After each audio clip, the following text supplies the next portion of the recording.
Janet Sparks stepped out of her beat-up sedan into the warm Napa Valley light, and already regretted coming. Daniel Moon noticed her the instant she appeared at the edge of the pavilion. She wore a simple navy dress that skimmed her knees, the kind bought on a tight budget and chosen because it wouldn't draw attention. Dark hair twisted into a low knot, small silver studs catching the sun, no other adornments. She moved quickly across the gravel, shoulders squared but eyes down, clutching a plain black purse like it was her only anchor.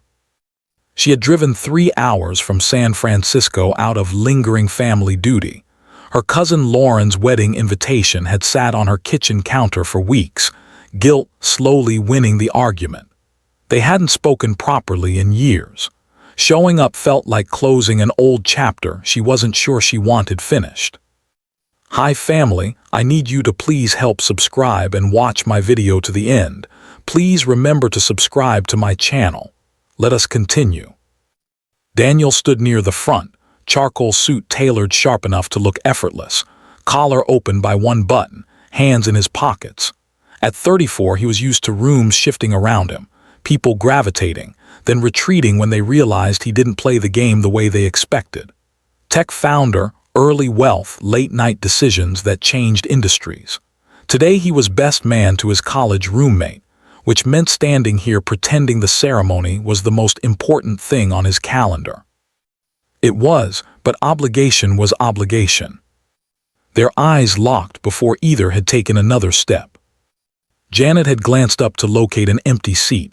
Daniel had been scanning the arriving crowd out of idle habit.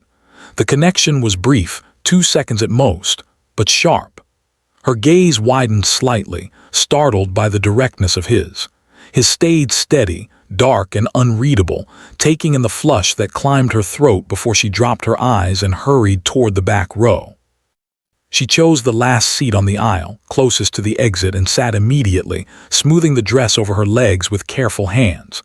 Phone silenced, screen dark, body angled slightly toward the vineyard beyond the floral arch. She wanted to be part of the scenery, not the event. Around her, guests in bright linens and summer pastels laughed, hugged, posed for photos. She kept still, breathing slow, willing the minutes to pass.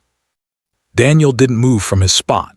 He watched her settle, cataloging details the way he cataloged problems before solving them.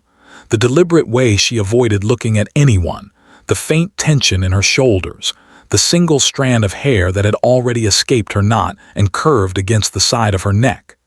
In a pavilion full of people performing for each other, she was the only one refusing to perform at all. Something tightened low in his chest, curiosity edged with a sharper, less familiar hunger. The string quartet began its soft prelude. Guests rushed to their seats. Daniel remained standing a beat longer, eyes still on the woman in navy who now stared fixedly at her lap. He told himself it was nothing, a passing observation. The bride would walk down the aisle any moment. He had a speech to give later, handshakes to endure, a flight back to San Francisco tomorrow morning. Distractions weren't on the agenda. Yet he kept watching. Janet felt it, the weight of that gaze like a hand resting lightly on her skin. Not invasive, not crude, just present, persistent. She pressed her lips together, forced her attention to the pale roses draped over the wooden arch, to the breeze moving through the vines. Her pulse tapped too quickly against her collarbone. She blamed the heat, the long drive, the awkwardness of being the relative no one quite remembered to greet. Everyone stood as the music swelled. The bride appeared in ivory lace, smiling wide, arm looped through her father's. Janet rose with the crowd, grateful for the shift, for the excuse to turn her body a fraction and break whatever invisible line had stretched between her and the man at the front. Daniel watched her stand, watched the navy fabric catch the light as it settled against her legs, watched the way her hands clasped in front of her, knuckles pale. He should have faced forward, should have smiled at the approaching bride, clapped when the moment called for it. Instead, his eyes stayed on Janet Spark, the quiet woman in the back row who still hadn't smiled once. The officiant began. Vows were spoken in clear, trembling voices, rings exchanged, Applause broke out, warm and scattered. Janet kept her gaze lowered. Daniel kept his on her. In the space between one breath and the next, before a single word had passed between them, the day had already tilted. The officiant's voice carried across the pavilion, warm and measured, reciting the familiar words that turned two people into a promise. "Do you, Lauren, take this man?" The bride's smile trembled with happiness. The groom's eyes never left her face. Guests leaned forward, phones raised discreetly, capturing the moment they would later post with captions about forever. Janet Spark remained in the last row, standing with everyone else but feeling separate from it all. Her hands stayed clasped in front of her, the black clutch pressed against her stomach like a barrier. She kept her gaze mostly on her lap or on the floral arch just beyond the couple, anywhere that didn't require meeting anyone's eyes, especially not his. Daniel Moon stood at the front beside the groom, posture relaxed but alert, the way he always was in public. He had turned toward the aisle when the music shifted, fulfilling his role: best man, witness, silent support.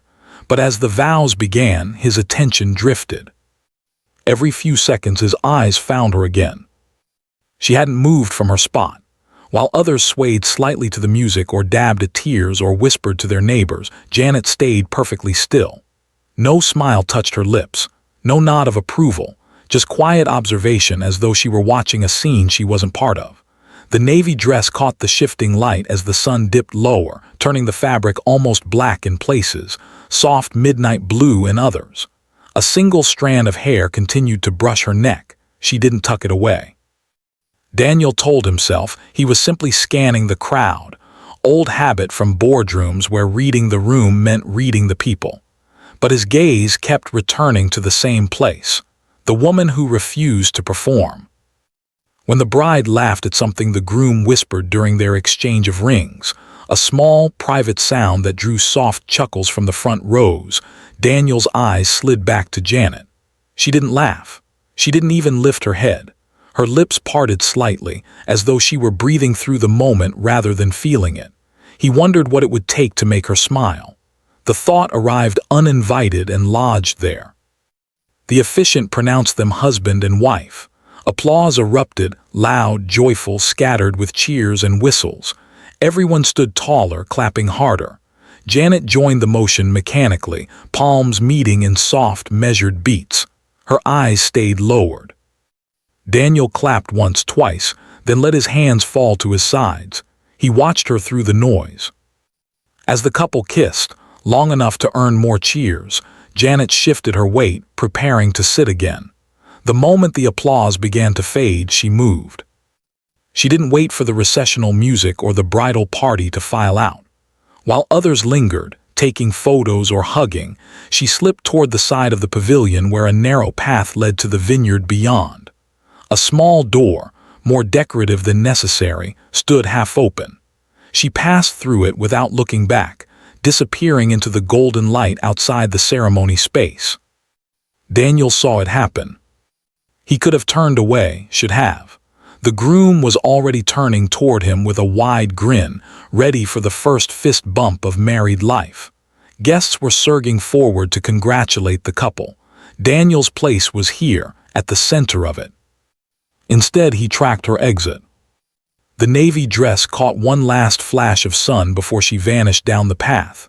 He memorized the line of her neck as she turned, the elegant slope from shoulder to hairline, the faint curve where her spine began. The way she moved wasn't hurried but purposeful. Escape, not flight. He exhaled once, slow. The groom slapped his shoulder. "You good, man." Daniel forced a half-smile, the practiced one he used when his mind was elsewhere. "Yeah, just taking it in." He stayed through the photos, through the congratulations, through the moment the newlyweds walked back down the aisle arm in arm. He smiled when expected, shook hands, accepted compliments on his speech later. But part of him remained outside, following the woman in navy who had slipped away before anyone could ask her name. When the crowd finally began to disperse toward the cocktail area, Daniel lingered at the edge of the pavilion. He glanced toward the side door she'd used. The path beyond was empty now, lined with vines that swayed gently in the breeze. No sign of her. He told himself it was nothing, a fleeting curiosity. She was a guest, one of hundreds, probably someone's plus one, someone's distant relative. She would reappear at the reception or she wouldn't. Either way, it changed nothing. But the image stayed, her seated alone, refusing to smile, refusing to belong. And the quiet line of her neck as she disappeared. He adjusted his cufflinks, small, matte black, no flash, and walked toward the cocktail lawn. The reception tents glowed ahead, music already drifting on the air. Laughter rose in waves. Daniel moved through it all with his usual calm. But his eyes kept searching the edges of the crowd for Navy. The cocktail lawn opened like a wide green exhale beyond the pavilion. Long wooden tables draped in white linen held trays of sparkling wine and small plates of burrata with figs. String lights were already glowing against the fatting sky, even though dusk hadn't fully settled. Guests clustered in laughing groups, voices rising over the soft jazz quartet playing under a canvas tent. The newlyweds had been swept into photos. The energy here felt looser, freer, already tipping toward the night. Janet's spark found the farthest edge of the lawn where the grass met the first row of vines. She leaned against a low stone wall, half hidden by a cluster of potted olive trees, and pulled out her phone. The screen lit her face in cool blue. She typed quickly to her closest friend back in the city. "Here, ceremony done. Planning early exit, save me." She hit send, then locked the screen and slipped the phone into her clutch. A server passed with champagne. She accepted a glass of sparkling water instead, cradling it like evidence she was still participating. The bubbles rose in slow spirals. She watched them, letting the chatter of the crowd blur into background noise. Daniel Moon moved through the lawn with practiced ease, nodding at acquaintances, accepting a quick toast from an old investor, deflecting a photographer who wanted just one shot with the best man. He kept his responses short, polite, final. His eyes never stopped searching the perimeter. He saw her before she saw him. She stood alone, back to most of the crowd, navy dress catching the last of the sun in faint indigo highlights. The way she held the glass, 2 fingers on the stem, thumb resting lightly on the base, felt deliberate, contained. No fidgeting, no scanning for rescue, just quiet separation. He excused himself from the conversation mid-sentence and crossed the grass. Janet sensed someone approaching before she looked up. The air shifted, warmer, charged. She turned slightly, and there he was. Up close he was taller than she'd realized, broader through the shoulders, the charcoal suit somehow more imposing in motion. His cologne arrived first, clean cedar and something darker, like smoked leather, subtle enough not to announce itself but impossible to ignore once noticed. "Mind if I join the escape committee?" he asked, voice low and calm, the kind that carried without effort. She blinked once, caught off guard. "I'm not escaping, just breathing." He glanced at the vines behind her, then back to her face. "You're hiding from the party." A small, reluctant smile tugged at the corner of her mouth, the first real one all day. "I'm just not great at these." He didn't smile back, but his eyes softened a fraction. "Neither am I, but I'm better at pretending." He leaned one shoulder against the stone wall beside her, not too close, giving her space to step away if she wanted. She didn't. They stood in silence for a beat.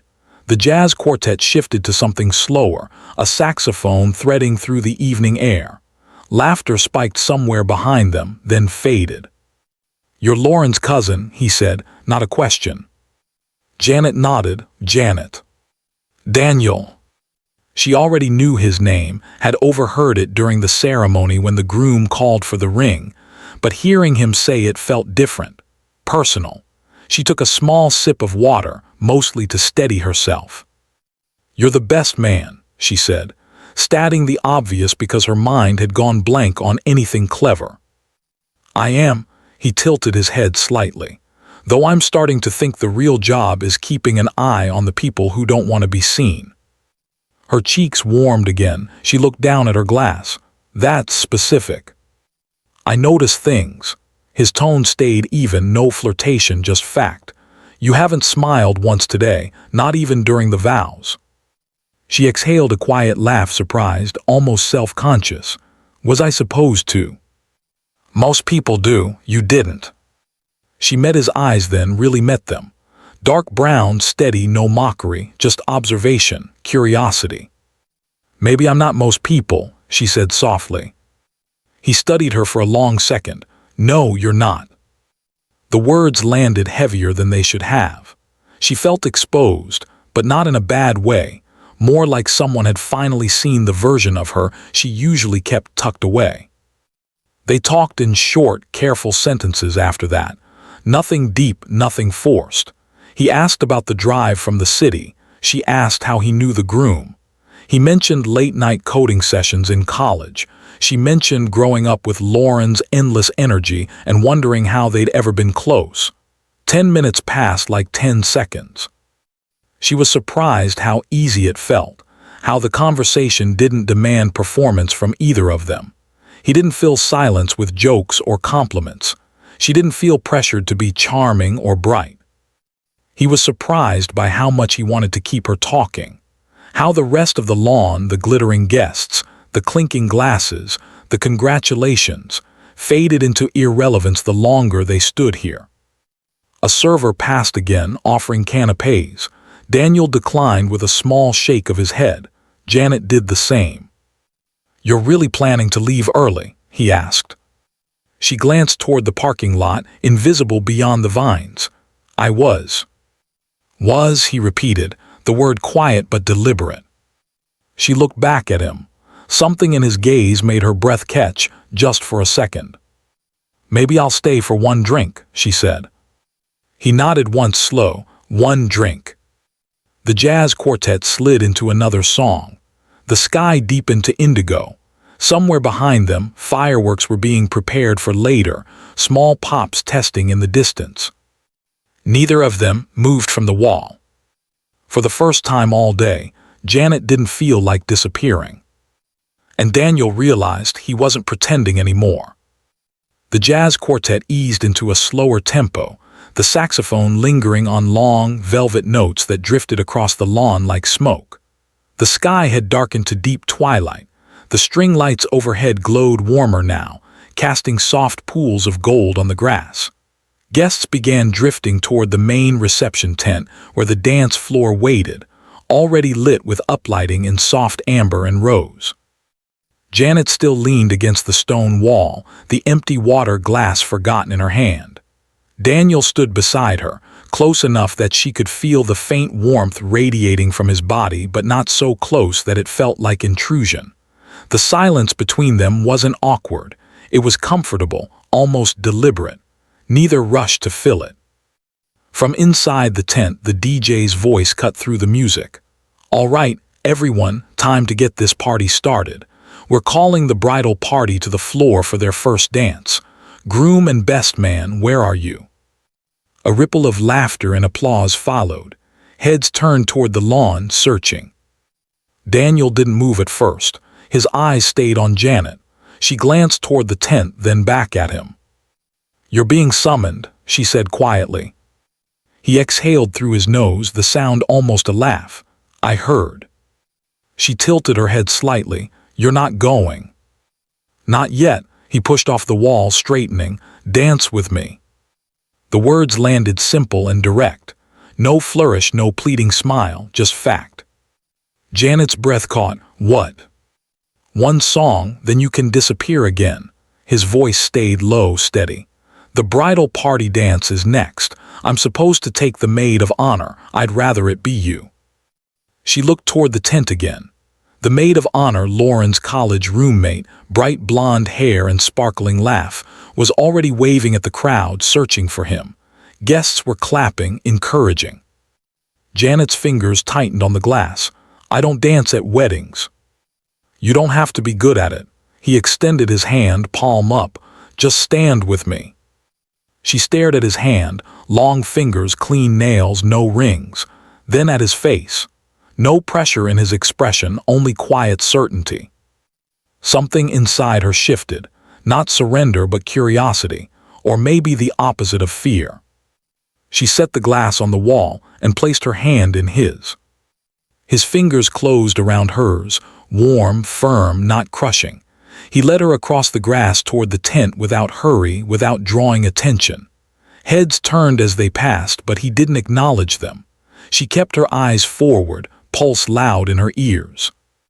The dance floor was already half full. The DJ transitioned to the bridal party song, a slow, classic ballad with piano and strings. The groom pulled his new wife close. The maid of honor stood waiting, smile faltering when she saw Daniel approaching with someone else. He didn't stop to explain. He simply guided Janet to the center of the floor and turned to face her.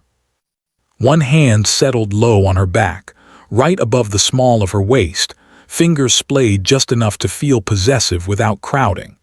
His other hand held hers at shoulder height, thumb brushing the inside of her wrist once, lightly. She was stiff at first, shoulders rigid, breath shallow, eyes fixed on the knot of his tie rather than his face. The navy dress moved softly against her legs as they began to sway, small steps, nothing flashy. He didn't force her closer, he simply held the frame steady, letting her adjust. The music wrapped around them. Other couples moved in slow circles, but Daniel kept their rhythm simple, contained. No spins, no dips, just the two of them, moving together in a private pocket of space. After a minute, her shoulders eased. Her free hand rose tentatively to rest on his upper arm, light, testing. She could feel the warmth of his skin through the suit fabric, the subtle flecks of muscle beneath. He lowered his head slightly, voice barely above the music. "You're doing fine." She let out a quiet breath that might have been a laugh. "I feel like everyone's watching." "They're not." His thumb moved once along the line of her spine, deliberate, slow, a single stroke from the base of her neck downward. "They're watching the bride, or their phones, or the bar." The touch sent a shiver through her that had nothing to do with cold. She lifted her eyes to his. Close now, close enough to see the faint flecks of gold in the brown, the small scar at the corner of his left eyebrow she hadn't noticed before. His gaze didn't waver. It held hers the way his hand held her back, steady, unyielding but not demanding. The song built toward the bridge.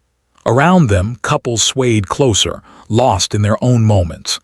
Janet felt the heat of his palm through the thin fabric of her dress, the way his fingers flexed slightly, as though testing the shape of her waist. She didn't pull away. When the final chorus faded and the last piano note lingered, the DJ's voice returned, bright and upbeat. Couples began to separate, some applauding politely, others drifting toward drinks or the dessert table. Daniel and Janet didn't move. His hand stayed low on her back, hers stayed on his arm. Their joined hands remained linked at her side. Her breath came shallow, quick. His chest rose and fell in measured rhythm. The song ended completely. The next track kicked in, something faster, more celebratory. The dance floor shifted around them, people laughing, moving apart. Still, neither stepped back. His thumb brushed her spine again, once more, slower this time. A deliberate claim. Janet's lips parted, but no words came. He leaned in just enough that his breath touched her ear. "One song," he murmured. "You stayed." She swallowed. "I did." He pulled back enough to meet her eyes again. No smile, just quiet intensity. Then he released her, slowly, reluctantly. His hand slid from her back to her elbow, guiding her off the floor with the same calm certainty he'd used to bring her on. They stepped onto the grass again. The night air felt cooler now, sharper against her flushed skin. She looked up at him, unsure what came next. He looked down at her, something raw flickering behind the calm. Neither spoke.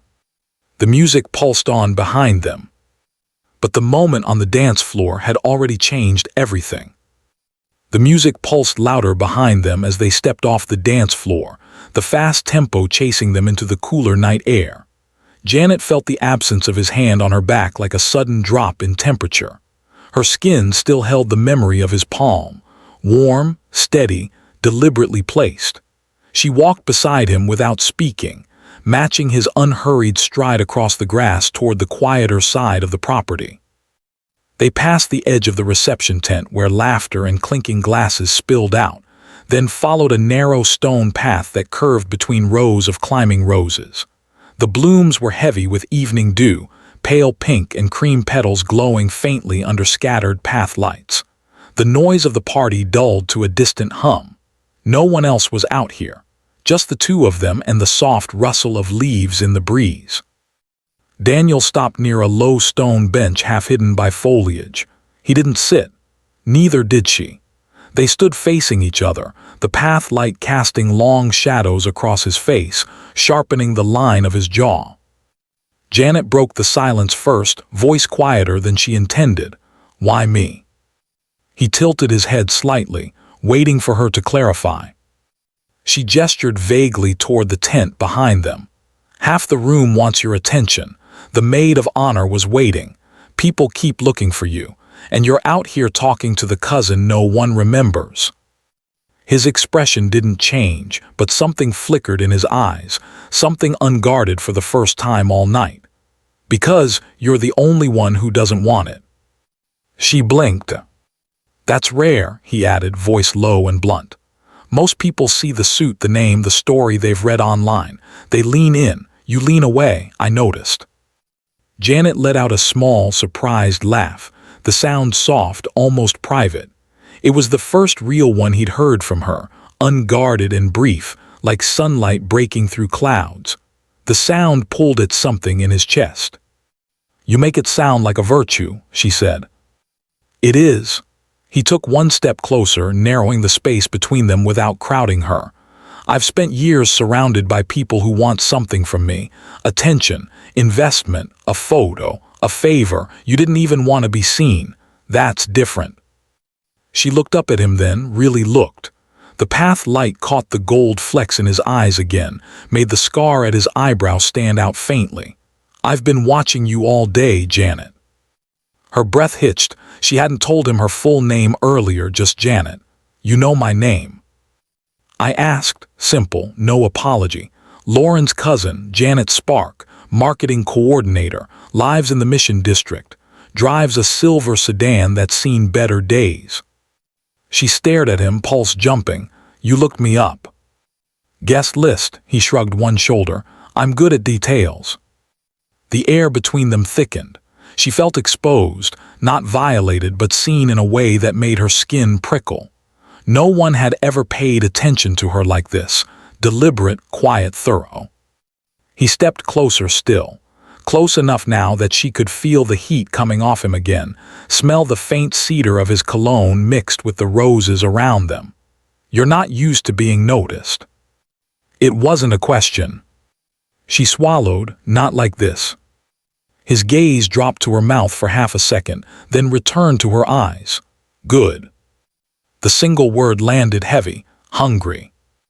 Janet's hands flexed at her sides. She could step back. She could turn and walk away. The path led straight back to the parking lot if she wanted it to. She didn't move. Instead, she lifted her chin slightly. "What do you want from me, Daniel?" He studied her face, every flicker of expression, every shift in her breathing. "Right now, to keep you talking. Later," he let the word hang unfinished. "I haven't decided yet." She laughed again, softer this time, almost nervous. "Honest." "Always." He reached out slowly, giving her time to pull away and brush the escaped strand of hair behind her ear. His fingertips grazed the shell of her ear, light, deliberate. The touch sent a quiet current down her spine. She didn't flinch, didn't retreat. His hand lingered a second longer than necessary before dropping back to his side. "You're shaking," he said quietly. "Cold," she lied. He didn't call her on it. Instead, he shrugged out of his suit jacket in one smooth motion and draped it over her shoulders. The fabric was still warm from his body, heavy with his scent. She pulled it closer instinctively, fingers curling into the lapels. "Better?" he asked. She nodded once. They stood like that, him in shirt sleeves, sleeves rolled to the forearms, her wrapped in his jacket, surrounded by roses and silence. The distant pop of fireworks started somewhere over the main lawn. Bursts of color lit the sky in brief flashes, gold and red blooming overhead. Neither looked up. Janet's voice came out barely above a whisper. "This isn't how weddings usually go for me." Daniel's mouth curved, just the smallest hint of a smile, the first she'd seen from him. "How do they usually go?" "Quiet, polite, early exit." "Tonight's different." She met his eyes again. "Yeah, it is." He stepped even closer, close enough that the toes of his shoes brushed hers. His hand rose slowly to her jaw, thumb resting lightly against the soft skin beneath her chin, tilting her face up a fraction more. She let him. The fireworks continued overhead, distant booms and crackles. The roses sighed in the breeze. Neither moved to close the last inch between them. Not yet. But the hunger in his gaze said it wouldn't be long. The fireworks faded into sporadic pops and then silence, leaving only the distant thump of bass from the reception tent and the soft rustle of rose leaves overhead. Daniel's thumb still rested lightly beneath Janet's chin, holding her face tilted toward his without force. The path light painted half his features in warm gold, the other half in shadow. Her breath came shallow, visible in the cooling air. Neither had moved in the last minute. Then he spoke, voice rougher than before. "You're still shaking." She didn't deny it this time, not from cold. His thumb moved once slow, deliberate, tracing the line of her jaw before dropping away. He stepped back half a pace, giving her room, giving himself room. "I should let you go back inside, or home, whatever you want." Janet pulled his jacket tighter around her shoulders. The fabric smelled like him, cedar, clean skin, something faintly smoky. "I was going to leave an hour ago." "You're still here." She met his eyes. "You're still here." A beat passed, then another. Most of the guests had moved deeper into the tent by now. The music had shifted to something louder, more celebratory, crowd-pleasing pop remixes that carried across the lawn in waves. Laughter spiked and fell. Someone called out a toast in the distance. Janet glanced toward the noise, then back at him. "I should get my purse. It's at the table." He nodded once. "I'll walk you." They turned together, retracing the stone path toward the reception area. The roses brushed their arms as they passed. Neither spoke. The silence felt charged now, full of everything they hadn't said yet. Inside the tent, the dance floor was crowded. Colored lights swept across swaying bodies. Janet wove through the edges of the crowd to the far table where she'd left her clutch earlier. It still sat there, untouched. She picked it up, fingers lingering on the clasp as though deciding something. Daniel waited a few steps behind her, hands in his pockets, watching. She turned to face him. "I'm going to head out." He stepped closer, cutting through the noise like it didn't exist. "You're really leaving without saying goodbye?" She gave a small, almost helpless shrug. "I don't do goodbyes well."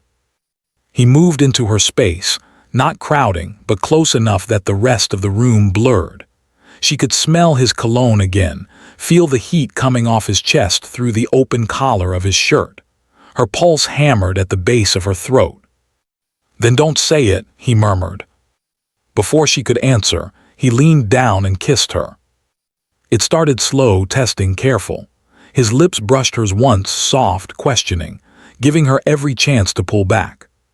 She didn't. Her free hand rose to his chest, fingers curling into the crisp white fabric of his shirt. The kiss deepened. His mouth moved over hers with quiet hunger, unhurried but insistent.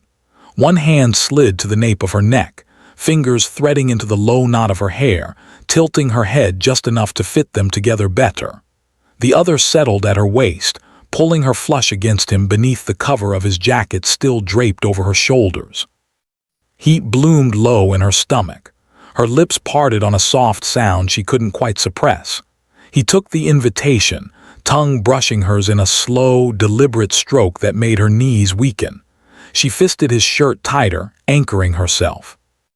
The kiss lasted longer than either expected, long enough that the music changed around them, long enough that someone nearby laughed and someone else whistled without either of them noticing. When they finally broke apart, both were breathing hard. Her lips felt swollen, sensitive. His eyes were darker than before, pupils blown wide. He rested his forehead against hers for a second, breathing her in. "Don't disappear on me tonight," he said against her mouth, voice low and rough. Janet's eyes fluttered open. She searched his face, serious, unguarded, wanting. Her own want mirrored back at her, sharp and undeniable. "I wasn't planning to," she whispered. He exhaled once, ragged. Then he took her hand, fingers lacing through hers with quiet possession, and led her away from the table, away from the dance floor, away from the lights and the crowd. They slipped out the side entrance she'd used earlier, the one that opened onto the vineyard path. The night air hit them cool and crisp after the warmth inside. Stars were sharp overhead now, the moon a thin silver crescent. He didn't ask where they were going, neither did she. They walked in silence past the rows of vines, his thumb brushing slow circles over the back of her hand. Her heart hadn't slowed, neither had his. At the edge of the parking lot, he stopped beside a sleek black car. No driver, no flash, just quiet luxury. He turned to her, still holding her hand. "My hotel's 10 minutes away," he said. "Private suite, no pressure, just a drink, just talk. If you want to leave after, I'll drive you back to your car myself." Janet looked up at him. The moonlight caught the scar above his eyebrow, the tension in his jaw, the way he waited, patient but barely. She thought of the long drive home alone, the empty apartment waiting, the way his mouth had felt on hers. She nodded once. He opened the passenger door for her. She slid inside. He closed it gently, circled to the driver's side, and started the engine. The headlights cut through the dark vineyard rows as they pulled away from the wedding lights behind them. Neither spoke, but the silence between them was louder than any music still playing in the distance. The fireworks faded into sporadic pops and then silence, leaving only the distant thump of bass from the reception tent and the soft rustle of rose leaves overhead. Daniel's thumb still rested lightly beneath Janet's chin, holding her face tilted toward his without force. The path light painted half his features in warm gold, the other half in shadow. Her breath came shallow, visible in the cooling air. Neither had moved in the last minute. Then he spoke, voice rougher than before. "You're still shaking." She didn't deny it this time, not from cold. His thumb moved once, slow, deliberate, tracing the line of her jaw before dropping away. He stepped back half a pace, giving her room, giving himself room. "I should let you go back inside, or home, whatever you want." Janet pulled his jacket tighter around her shoulders. The fabric smelled like him, cedar, clean skin, something faintly smoky. "I was going to leave an hour ago." "You're still here." She met his eyes. "You're still here." A beat passed, then another. Most of the guests had moved deeper into the tent by now. The music had shifted to something louder, more celebratory, crowd-pleasing pop remixes that carried across the lawn in waves. Laughter spiked and fell. Someone called out a toast in the distance. Janet glanced toward the noise, then back at him. "I should get my purse. It's at the table." He nodded once. "I'll walk you." They turned together, retracing the stone path toward the reception area. The roses brushed their arms as they passed. Neither spoke. The silence felt charged now, full of everything they hadn't said yet. Inside the tent, the dance floor was crowded. Colored lights swept across swaying bodies. Janet wove through the edges of the crowd to the far table where she'd left her clutch earlier. It still sat there, untouched. She picked it up, fingers lingering on the clasp as though deciding something. Daniel waited a few steps behind her, hands in his pockets, watching. She turned to face him. "I'm going to head out." He stepped closer, cutting through the noise like it didn't exist. "You're really leaving without saying goodbye?" She gave a small, almost helpless shrug. "I don't do goodbyes well." He moved into her space, not crowding, but close enough that the rest of the room blurred. She could smell his cologne again, feel the heat coming off his chest through the open collar of his shirt. Her pulse hammered at the base of her throat. "Then don't say it," he murmured. Before she could answer, he leaned down and kissed her. It started slow, testing, careful. His lips brushed hers once, soft, questioning, giving her every chance to pull back. She didn't. Her free hand rose to his chest, fingers curling into the crisp white fabric of his shirt. The kiss deepened. His mouth moved over hers with quiet hunger, unhurried but insistent. One hand slid to the nape of her neck, fingers threading into the low knot of her hair, tilting her head just enough to fit them together better. The other settled at her waist, pulling her flush against him beneath the cover of his jacket still draped over her shoulders. Heat bloomed low in her stomach. Her lips parted on a soft sound she couldn't quite suppress. He took the invitation, tongue brushing hers in a slow, deliberate stroke that made her knees weaken. She fisted his shirt tighter, anchoring herself. The kiss lasted longer than either expected, long enough that the music changed around them, long enough that someone nearby laughed and someone else whistled without either of them noticing. When they finally broke apart, both were breathing hard. Her lips felt swollen, sensitive. His eyes were darker than before, pupils blown wide. He rested his forehead against hers for a second, breathing her in. "Don't disappear on me tonight," he said against her mouth, voice low and rough. Janet's eyes fluttered open. She searched his face, serious, unguarded, wanting. Her own want mirrored back at her, sharp and undeniable. "I wasn't planning to," she whispered. He exhaled once, ragged. Then he took her hand, fingers lacing through hers with quiet possession, and led her away from the table, away from the dance floor, away from the lights and the crowd. They slipped out the side entrance she'd used earlier, the one that opened onto the vineyard path. The night air hit them cool and crisp after the warmth inside. Stars were sharp overhead now, the moon a thin silver crescent. He didn't ask where they were going, neither did she. They walked in silence past the rows of vines, his thumb brushing slow circles over the back of her hand. Her heart hadn't slowed, neither had his. At the edge of the parking lot, he stopped beside a sleek black car. No driver, no flash, just quiet luxury. He turned to her, still holding her hand. "My hotel's 10 minutes away," he said. "Private suite, no pressure, just a drink, just talk. If you want to leave after, I'll drive you back to your car myself." Janet looked up at him. The moonlight caught the scar above his eyebrow, the tension in his jaw, the way he waited, patient but barely. She thought of the long drive home alone, the empty apartment waiting, the way his mouth had felt on hers. She nodded once. He opened the passenger door for her. She slid inside. He closed it gently, circled to the driver's side, and started the engine.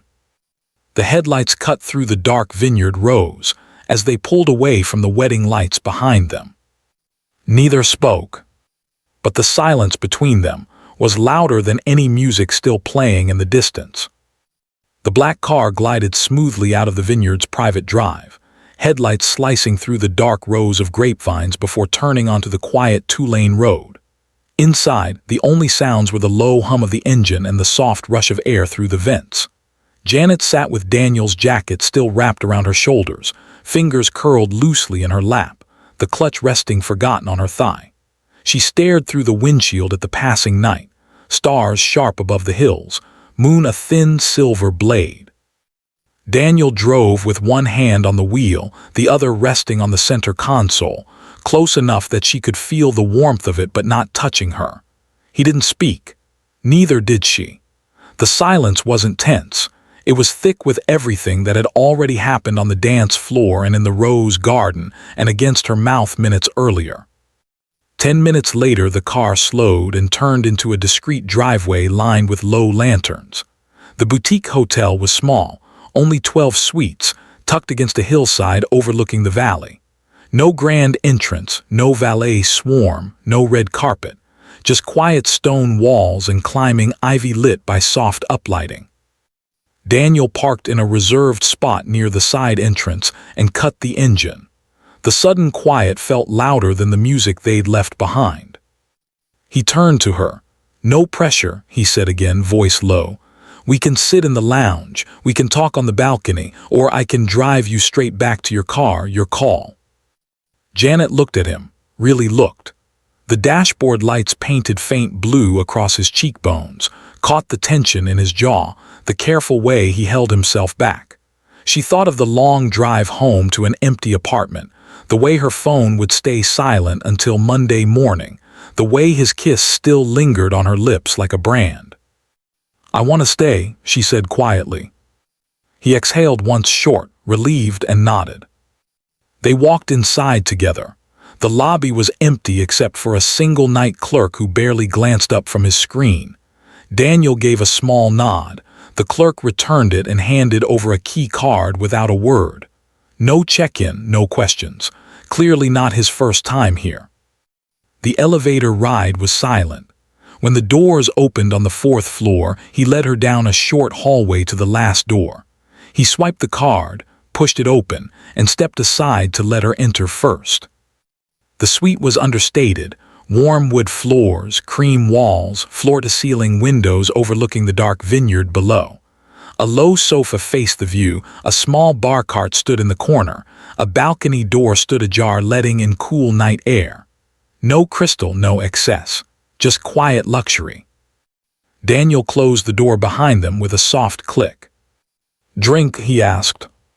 She nodded. "Whatever you're having." He moved to the bar cart, poured 2 glasses of bourbon over ice, slow, deliberate, then carried them to the balcony. Janet followed, still wearing his jacket. The night air was cooler up here, carrying the faint scent of earth and ripening grapes. They stood side by side at the railing, elbows almost touching, looking out over the valley. For several minutes neither spoke. The only sound was the occasional chirp of crickets and the faint rustle of leaves far below. Then Daniel broke the quiet. "You said you haven't been touched in over a year." She glanced at him, surprised he'd remembered the small confession she'd let slip earlier on the lawn. "I didn't plan to say that out loud." "You did." He took a slow sip, eyes still on the dark horizon. "I haven't let anyone close in longer than that, not really." She turned her glass in her hands, watching the ice shift. "Why?" "Easier?" He shrugged one shoulder. "People get close, they want things, time, attention, pieces of you. I got tired of handing them out." She nodded slowly. "I get that." He looked at her then, really looked. "Do you?" "Yeah," she met his gaze. "I stopped dating after my last relationship ended badly, not dramatically, just quietly. He wanted someone who fit his schedule, his image. I didn't, so I stopped trying." Daniel set his glass on the railing. He was an idiot. A small laugh escaped her. "Maybe." He turned to face her fully, leaning one hip against the railing. "I don't want anything from you tonight except this. You hear, talking. Whatever happens after that, only if you want it." Her pulse kicked up again. She set her own glass down beside his. "I want it." The words hung between them. He stepped closer, slow, giving her every chance to change her mind. She didn't. When he reached her, his hand rose to cup the side of her face, thumb brushing her cheekbone. She tilted her head into the touch. Then he kissed her again. This time it wasn't tentative. It was deeper, hungrier, his mouth claiming hers with quiet intensity. Her hand slid up his chest, fingers curling into the open collar of his shirt, pulling him closer. His free arm wrapped around her waist, lifting her slightly until her back met the balcony railing. The metal was cool through the fabric of her dress. His body was warm against her front. The kiss turned harder, slower, more deliberate. His tongue stroked hers in a rhythm that made her breath hitch. She arched into him, fingers threading into his hair, tugging lightly. He groaned against her mouth, low, rough, and the sound sent heat pooling low in her belly. His hands moved, sliding down her sides, tracing the curve of her waist, the dip of her spine. He found the zipper at the back of her dress and paused, waiting. She nodded against his lips. He tugged it down slowly, reverently. The navy fabric parted, cool air kissing her bare skin. He slid the straps off her shoulders, the dress pooled at her waist. His mouth left hers to trail along her jaw, down the side of her neck, across her collarbone. Every touch felt deliberate, worshipped. She tugged at his shirt, impatient now. Buttons came undone one by one. Her hands found warm skin, hard muscle, the faint line of an old scar across his ribs. He hissed softly when she traced it. They moved inside without breaking contact, stumbling slightly, laughing against each other's mouths. Clothes fell away slowly, his shirt, her dress, his belt, her bra, until they were skin to skin. He lifted her easily, carried her to the wide bed. Laid her down like she was something precious. The first touch of his body over hers stole her breath. He moved with careful intensity, hands and mouth mapping every inch of her, learning what made her gasp, what made her arch. She met him touch for touch, exploring the planes of his back, the strength in his arms, the way his breath caught when she kissed the hollow of his throat. When he finally slid inside her, it was slow, agonizingly slow, both of them trembling at the feel of it. He held still for a long moment, forehead pressed to hers, breathing hard. "You okay?" he whispered. She nodded, fingers digging into his shoulders. "Don't stop." He didn't. The rhythm built gradually, deep, unhurried at first, then faster, harder, rower. She wrapped her legs around him, pulling him deeper. He buried his face in her neck, groaning her name like a prayer. They moved together until the world narrowed to heat and breath and the desperate slide of skin on skin.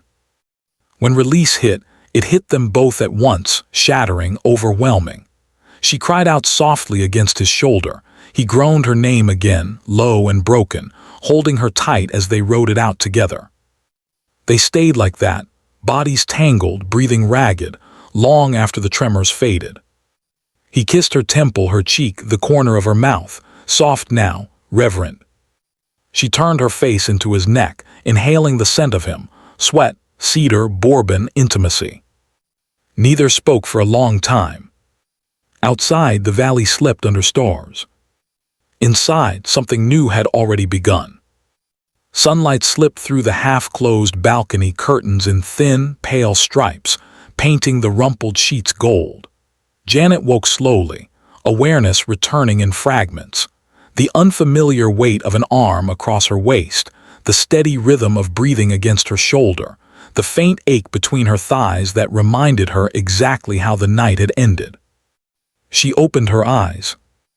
Daniel was still asleep beside her, face half buried in the pillow, dark hair tousled, one hand loosely curled near her hip. In sleep he looked younger, less guarded, less intimidating. The scar above his eyebrow stood out faintly in the light. His chest rose and fell in slow, even breaths. Panic arrived quietly at first, then sharp. She eased out from under his arm with careful movements, holding her breath when he stirred once but didn't wake. The sheet slid away as she sat up. Her dress lay in a navy heap on the floor beside his shirt. Her bra dangled from the arm of the sofa. His belt had ended up near the foot of the bed. Evidence everywhere. She stood, legs unsteady for a second, and crossed to the window. The vineyard stretched below in neat green rows, mist still clinging to the lower hills. Morning light turned everything soft and peaceful. It looked like a postcard. It felt like the edge of something dangerous. Her gaze drifted to the nightstand. His phone sat there, screen lighting up every few seconds with silent notifications. She didn't mean to look, didn't want to, but the words were impossible to ignore. Board meeting rescheduled, 9 a.m. PST. Private jet confirmed, SFO to NYC, wheels up 11:30. Q3 projections attached, urgent review requested. Elon replied, call when you land. Numbers with too many zeros followed some of the subject lines. Calendar alerts, investment updates, reminders of a life that moved at a speed she couldn't match. Reality settled heavy in her chest. She was a marketing coordinator who lived in a one-bedroom apartment with rent that stretched her paycheck.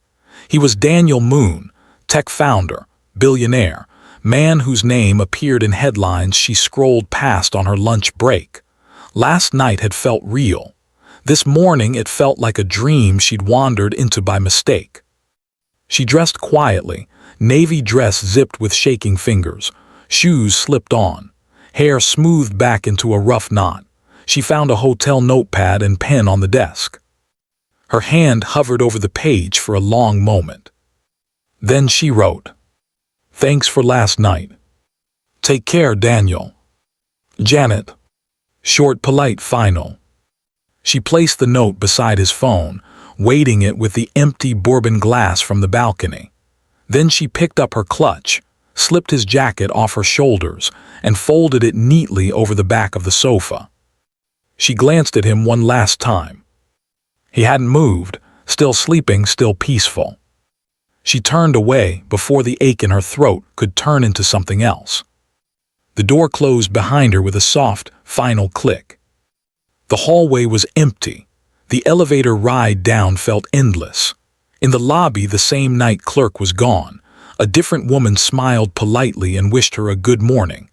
Janet returned the smile automatically, walked out the side entrance, and ordered a rideshare from the app on her phone.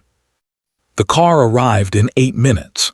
She slid into the back seat, gave the driver the Vineyard address where her own car was still parked, and stared out the window as the hotel disappeared behind them. The drive back felt longer than the one the night before. She kept her phone face down on her lap. No messages, no second thoughts, just the quiet hum of tires on asphalt and the occasional flash of Vineyard Rows sliding past. When she reached her car in the now empty lot, the wedding tents were gone, packed away overnight like the entire event had been a mirage. Only the gravel and the vines remained. She got in, started the engine, and began the long drive home to San Francisco. Back in the suite, Daniel woke to sunlight on his face and an empty bed. He reached for her instinctively, found cool sheets. He sat up slowly, rubbing a hand over his jaw. The room smelled faintly of her, something clean and floral mixed with bourbon and sex. His jacket lay folded over the sofa. Her clutch was gone. His eyes landed on the nightstand. The note sat there, small and neat, weighted by the glass. He picked it up, read it once, read it again. "Thanks for last night. Take care, Daniel. Janet." Fury hit fast, not at her but at himself. He'd known she was skittish. He'd seen the way she held herself apart from the beginning. He should have woken up first, should have said something before she slipped away, should have made it clear last night wasn't a one-off.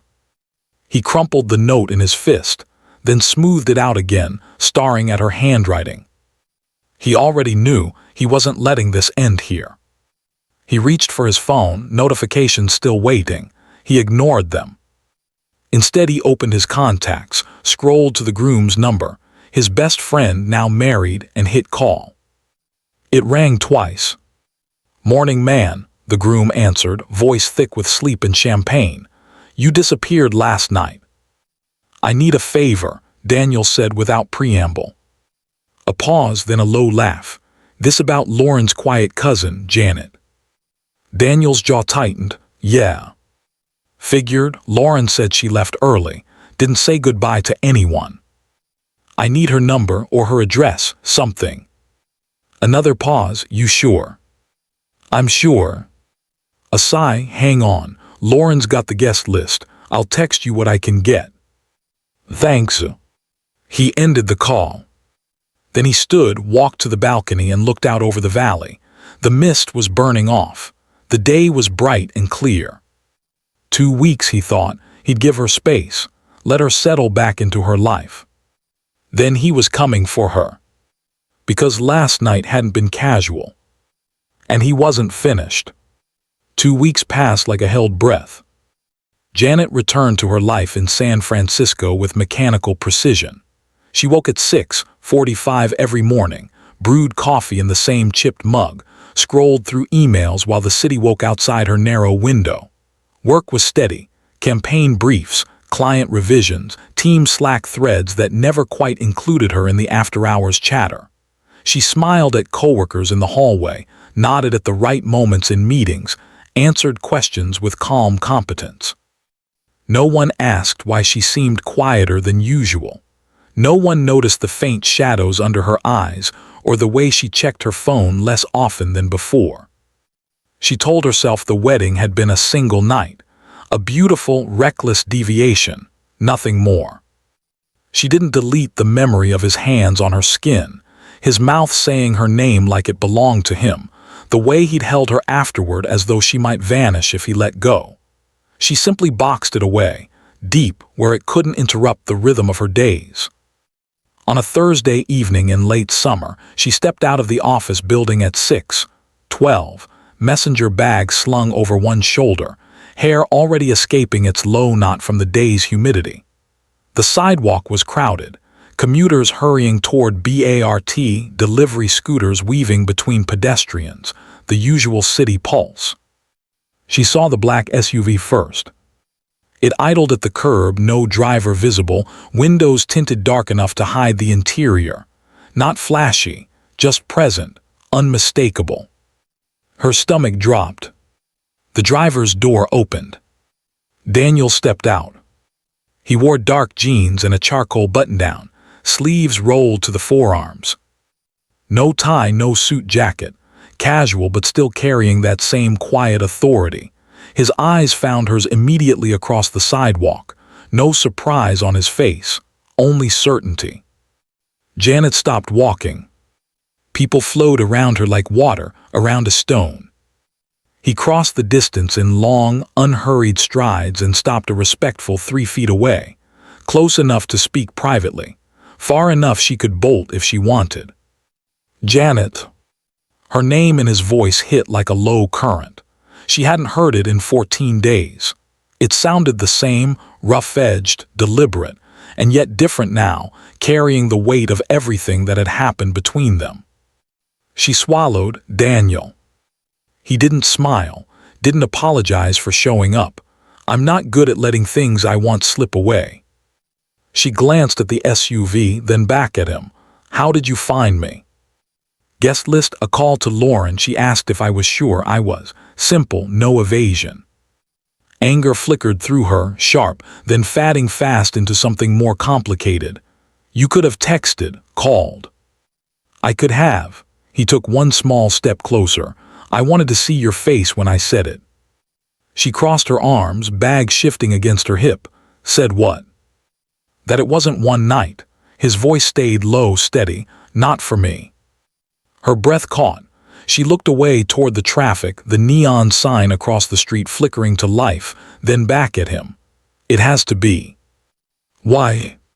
Because, she gestured vaguely between them. This, you, me, it doesn't fit. You live in boardrooms and private jets.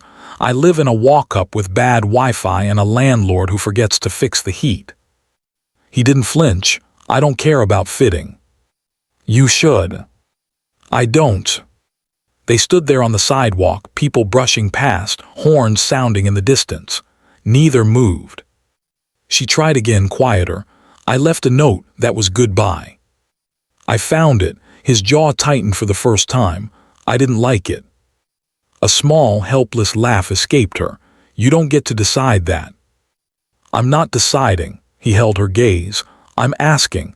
Give me a chance to show you it wasn't nothing. Her throat tightened. Daniel. One weekend. He spoke softly now, almost careful. No promises, no pressure, just us. If you still want to walk away after, I'll drive you home myself and never show up again. She searched his face, serious, unguarded, the same hunger from the rose garden flickering behind his calm. She remembered the way he'd kissed her like she was air he needed, the way he'd held her through the aftershocks, the way he'd looked at her in sleep, peaceful and unguarded. She also remembered the notifications on his phone, the life that moved too fast for her to catch up. "I don't know," she whispered. He nodded once, accepting. "Then think about it, I'll wait." He didn't move, didn't push, just stood there, hands in his pockets, watching her with that same steady intensity that had started everything at the wedding. A long moment stretched. Then she stepped closer, close enough that she had to tilt her head to meet his eyes. "You're impossible," she said.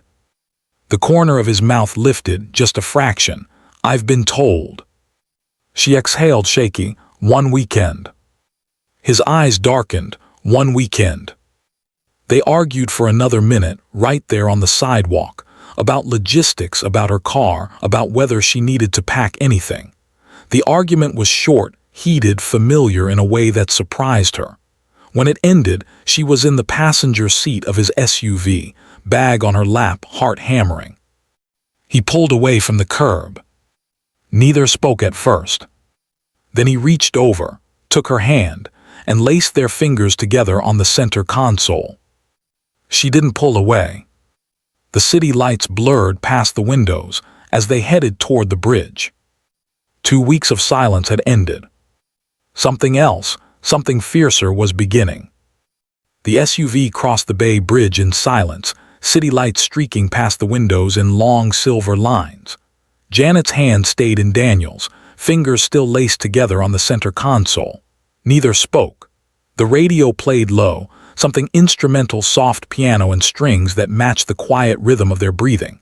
She watched the water below, dark and restless, reflecting the bridge lights in fractured pieces. His thumb moved once across her knuckles, slow, absent, reassuring. They exited into the city, then climbed toward the hills. His place was higher up than she expected, modern lines, glass walls, but not ostentatious. A single-story house tucked against the slope, surrounded by dark pines and city views that stretched forever. He parked in the garage, killed the engine, and turned to her. "Still okay?" he asked. She nodded, yes. He came around to her side, opened the door, and offered his hand again. She took it. They walked inside together.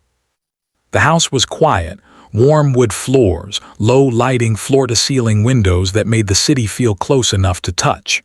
No staff, no noise, just them. He didn't give a tour, didn't offer a drink.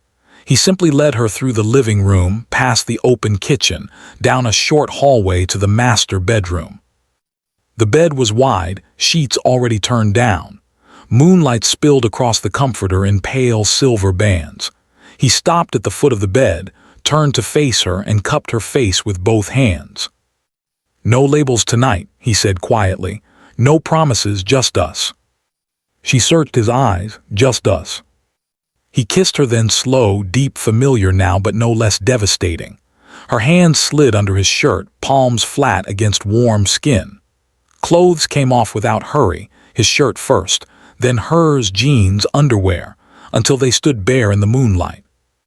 He lifted her onto the bed, followed her down, covered her body with his. They moved together like they'd done this 1,000 times instead of twice. Hands and mouths relearning every curve, every sensitive place. She arched when his lips found the hollow of her throat. He groaned when her nails scored lightly down his back. The weekend unfolded in slow, deliberate waves. Friday night bled into Saturday morning with lazy touches and murmured conversation between rounds of sex that left them both breathless. They ate breakfast in bed, coffee he brewed, fruit he sliced, talking about nothing and everything. She told him about the marketing campaign she was quietly proud of. He told her about the code he still wrote late at night when the world was asleep. No pressure, no agenda. Saturday afternoon they walked the neighborhood trails behind his house. He held her hand the entire time, possessive in a way that felt natural now. When they passed other walkers, his arm slid around her waist, thumb brushing slow circles over her hip through her sweater. She leaned into him without thinking. Saturday night was slower, more intense. He took his time, mapping her with his mouth until she was trembling, begging softly. When he finally slid inside her, it was deep and unhurried, eyes locked on hers the whole time. She came first, shattering around him with a quiet cry against his shoulder. He followed seconds later, burying his face in her neck, whispering her name like a vow. Sunday morning, they stayed in bed longer. Sunlight crept across the sheets. He traced lazy patterns on her bare back while she rested her head on his chest, listening to his heartbeat. "You're possessive," she said softly, noticing the way his hand always found her waist, her hip, the small of her back, even when they were just lying there. "I am," no apology in his voice. She lifted her head to look at him, in public too. Especially in public. His fingers tightened slightly on her hip. "The way I look at you, the way I touch you, everyone will know you're mine." Fear flickered through her, small, sharp. "And if I'm scared of that?" He studied her face. "Then we go slow, but I don't share, Janet, I don't do casual, and I'm not letting you run again." She swallowed. "I know." Late Sunday night, after dinner he cooked, simple pasta, wine, quiet conversation. They ended up back in bed. The sex was rawer this time, faster, harder, both of them chasing something deeper than release. When it was over they lay tangled, sweat cooling on their skin, breathing hard.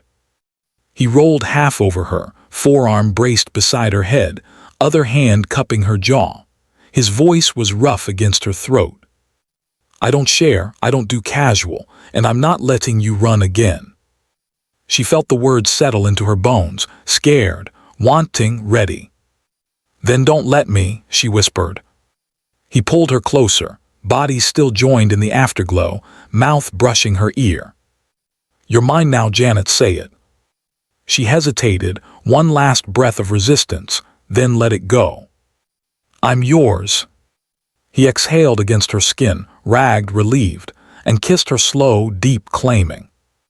Outside, the city lights glittered far below. Inside, the weekend had ended. And something permanent had just begun.